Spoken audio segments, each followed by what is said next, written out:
नमस्कार मित्रों, आज हम उपनिषद की यात्रा पर चलेंगे। उपनिषद यह शब्द जितना छोटा है उतना ही गहरा। जैसे महासागर की सतह पर लहरें छोटी दिखती हैं, लेकिन भीतर उनका कोई अंत नहीं। उपनिषद भी ऐसा ही है। बाहर से एक ग्रंथ, भीतर से पूरा अस्तित्व। शब्द उपनिषद का अर्थ ही हमें दिशा दिखा देता है। उप प्लस नी प्लस सद। उप यानी पास आना, नी यानी पूरी तरह निश्चित रूप से, सद यानी बैठना और साथ ही अज्ञान का नाश करना। अर्थ यह हुआ कि उपनिषद वही है जब शिष्य पूरी श्रद्धा और नजदीकी से गुरु के पास बैठता है, भीतर की यात्रा के लिए तैयार होता है, और तब कोई ऐसा संवाद घटता है जो किताबों में लिखा नहीं जा सकता। ओशो कहते हैं, उपनिषद किताब नहीं है, यह कोई लिखी हुई चीज नहीं है। उपनिषद का मतलब है एक जीवित गुरु और एक जीवित शिष्य का संवाद, जहां गुरु मौन में है और शिष्य मौन में उतरने को तैयार है। उपनिषद वही है जो घटित हो जाता है जब दो चेतनाएं मिलती हैं, गुरु और शिष्य। वेदों का अंतिम और सबसे सूक्ष्म हिस्सा ही उपनिषद है, इसलिए इन्हें वेदांत भी कहा जाता है।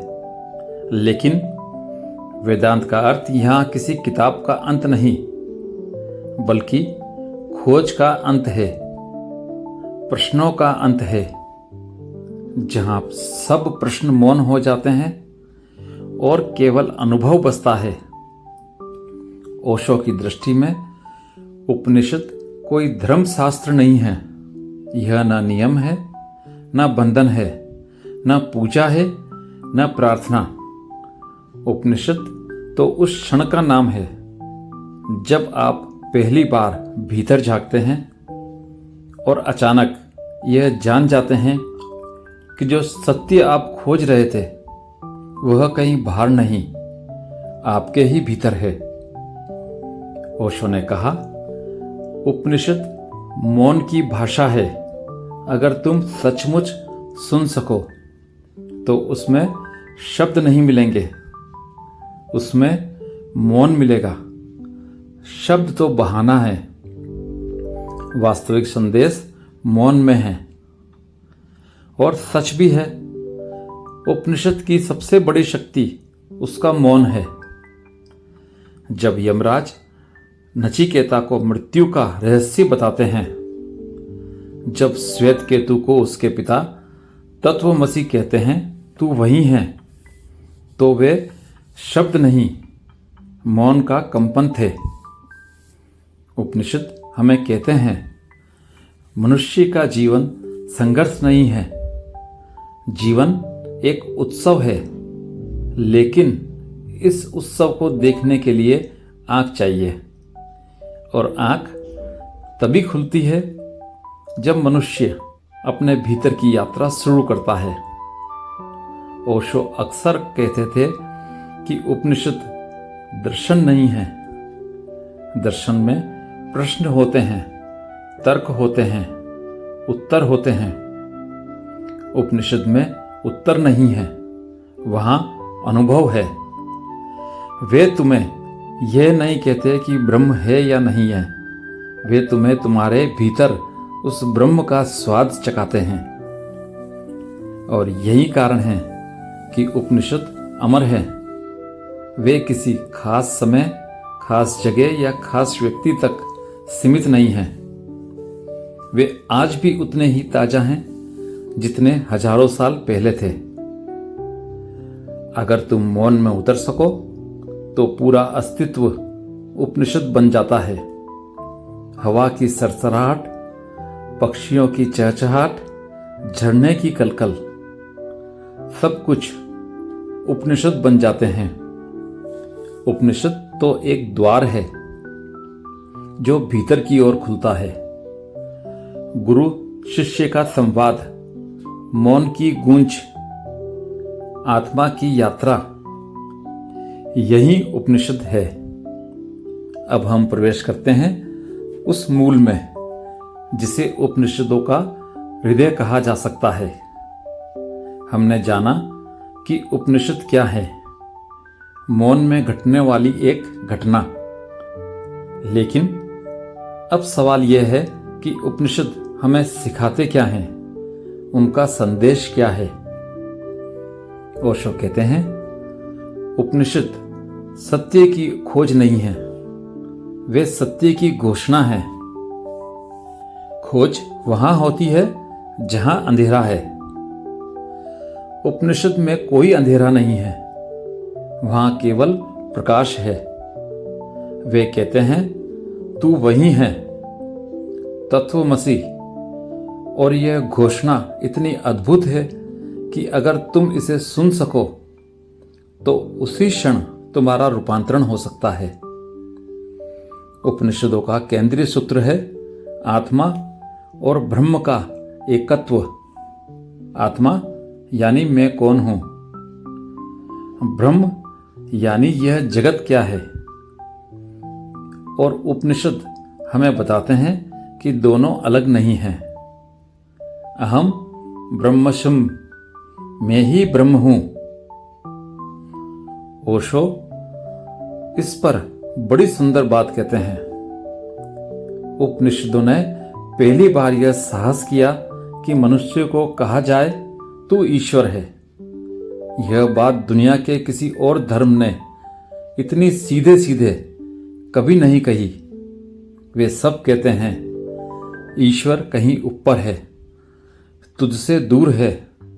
लेकिन उपनिषद कहते हैं ईश्वर कहीं बाहर नहीं, तुझ में ही है। और अगर तू भीतर जा सके तो तुझे वही मिल जाएगा जिसे लोग ईश्वर कहते हैं। कठोपनिषद की कथा में एक छोटा सा बालक नचिकेता मृत्यु के देवता यमराज से प्रश्न करता है, मृत्यु के बाद क्या होता है। यह प्रश्न केवल बाल सुलभ जिज्ञासा नहीं है, यह मनुष्य के जीवन का सबसे बड़ा प्रश्न है। यमराज पहले टालते हैं, लेकिन जब नचिकेता अडिग रहता है तो अंततः सत्य प्रकट करते हैं। वे कहते हैं आत्मा न जन्म लेती है न मरती है, यह शाश्वत है। शरीर बदलते रहते हैं जैसे कोई वस्त्र बदलता है, लेकिन आत्मा अनंत और अजर है। ओशो कहते हैं नचिकेता की यह जिज्ञासा ही उसे शिष्य बनाती है। शिष्य वही है जिसके भीतर प्रश्न जलते हैं, जो मृत्यु तक से प्रश्न पूछने को तैयार है। और जब गुरु मिलता है, चाहे वह मृत्यु ही क्यों ना हो, तो उसे सच्चाई मिलती है। उपनिषद हमें यह सिखाते हैं कि जीवन मृत्यु का विरोधी नहीं है। जीवन और मृत्यु एक ही धारा के दो तट हैं। मृत्यु भय नहीं है, मृत्यु केवल परिवर्तन है। ओशो इस पर कहते हैं, उपनिषद कहते हैं जो जन्मा है वह मरेगा, लेकिन जो जन्मा ही नहीं वह कैसे मरेगा। आत्मा कभी जन्मी ही नहीं, वह तो अनादि है। मृत्यु केवल शरीर का वस्त्र बदलना है। इसलिए जो उपनिषद को समझ लेता है वह मृत्यु को भी एक उत्सव की तरह जीता है। छांदोग्य उपनिषद में श्वेत केतु की कथा आती है। उसके पिता उसे बार बार कहते हैं तत्वमसि श्वेत केतु, तू वही है। लेकिन श्वेत केतु समझ नहीं पाता। तब उसके पिता उससे कहते हैं, देखो यह अंजीर का बीज को तोड़ो, क्या दिखता है? श्वेत केतु कहता है, कुछ भी नहीं। पिता कहते हैं, यही अदृश्य तत्व पेड़ को जन्म देता है। ऐसे ही तुम्हारे भीतर जो अदृश्य है वही संपूर्ण अस्तित्व है। तत्वमसि, तू वही है। ओशो कहते हैं, जब उपनिषद कहते हैं तू वही है, तो वे कोई सिद्धांत नहीं दे रहे, वे तुम्हारे भीतर आग लगा रहे हैं। वे तुम्हें यह बता रहे हैं कि जो बाहर का आकाश है वही भीतर का आकाश है, और जिस दिन तुम इसे अनुभव कर लोगे उस दिन भीतर और बाहर का फर्क मिट जाएगा। यही उपनिषद का सार है। द्वैत का अंत, न मैं और न तू, न मैं और तू, न आत्मा और ब्रह्मा, न जीवन और मृत्यु, सब एक है। ओशो ने एक जगह कहा है, उपनिषद कहते हैं कि सत्य को जानने का उपाय केवल यही है कि तुम स्वयं को जानो। आत्मान विद्धि, स्वयं को जानो।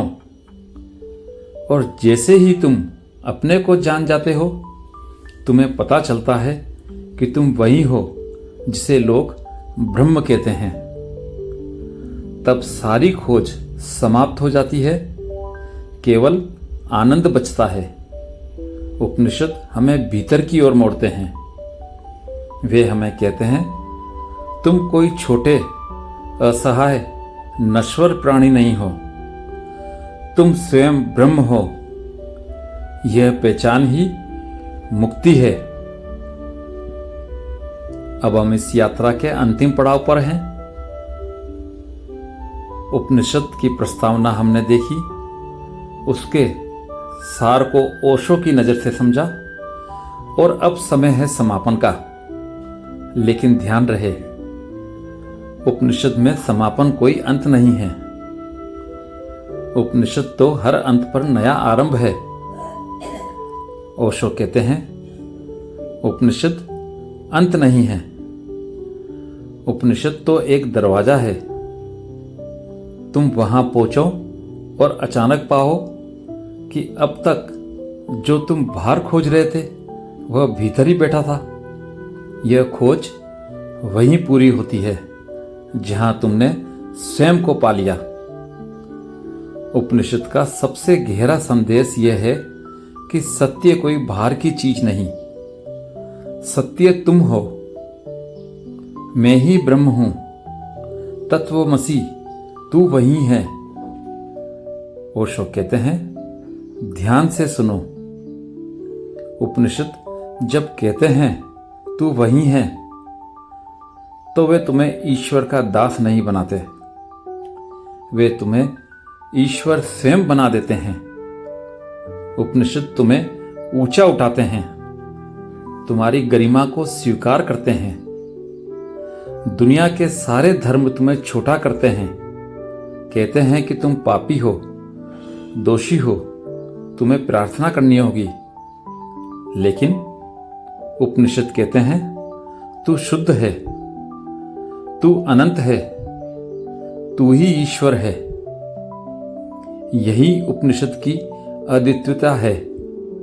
आज के समय में जब मनुष्य अधिक से अधिक बाहर भाग रहा है, धन, पद, शक्ति, विज्ञान, तकनीक, उपनिषद हमें याद दिलाते हैं कि अंतिम शांति भीतर है।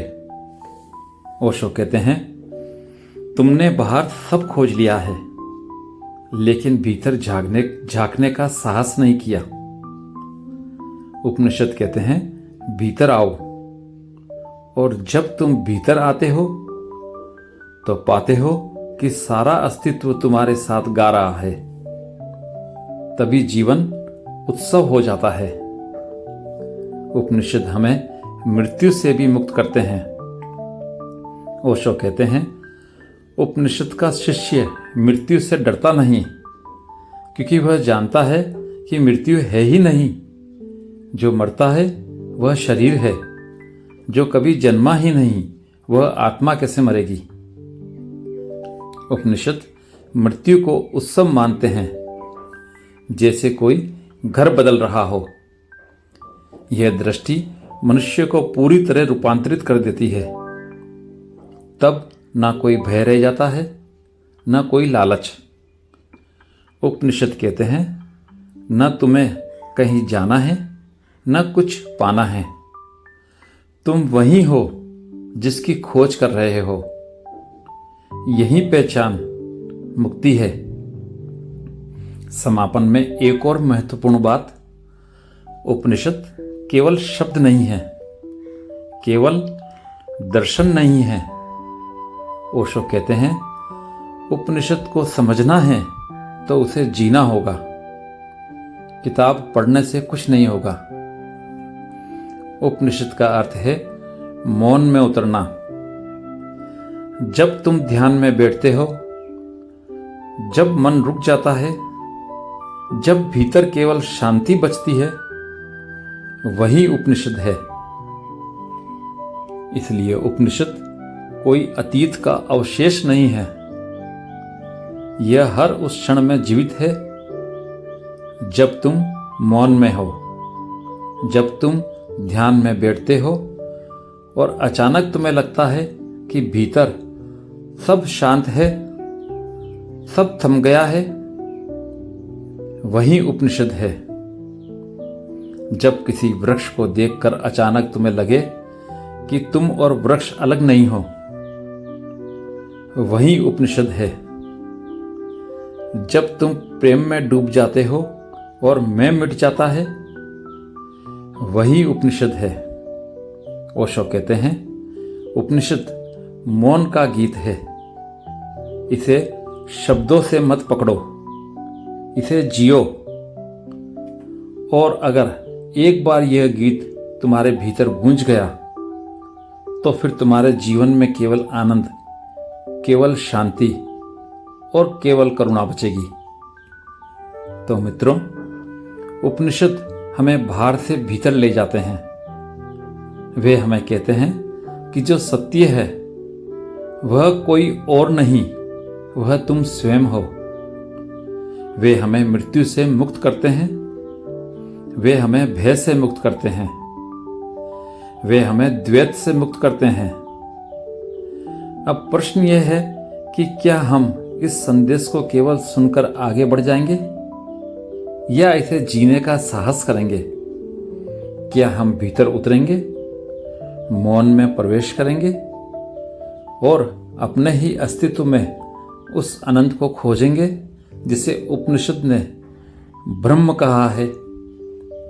ओशो कहते हैं, सुनना पर्याप्त नहीं है, अनुभव करना होगा। और अनुभव वही कर सकता है जो मौन में उतरता है। तो समापन में मैं आपसे यही पूछता हूं, क्या आप अपने भीतर के मौन को सुनने के लिए तैयार हैं? क्या आप अपने ही भीतर छिपे उस उपनिषद को पढ़ने के लिए तैयार हैं? अगर हां, तो याद रखिए, आपके भीतर ही सब उत्तर हैं और उपनिषद का यही अंतिम संदेश है, तू वही है। यदि यह संवाद आपके हृदय को छू पाया है, तो इसे दूसरों तक भी पहुंचाएं, ताकि और लोग भी इस मौन के संगीत को सुन सकें। चैनल को सब्सक्राइब करें, अपना विचार कमेंट में साझा करें और सबसे बढ़कर अपने भीतर की यात्रा शुरू करें। धन्यवाद।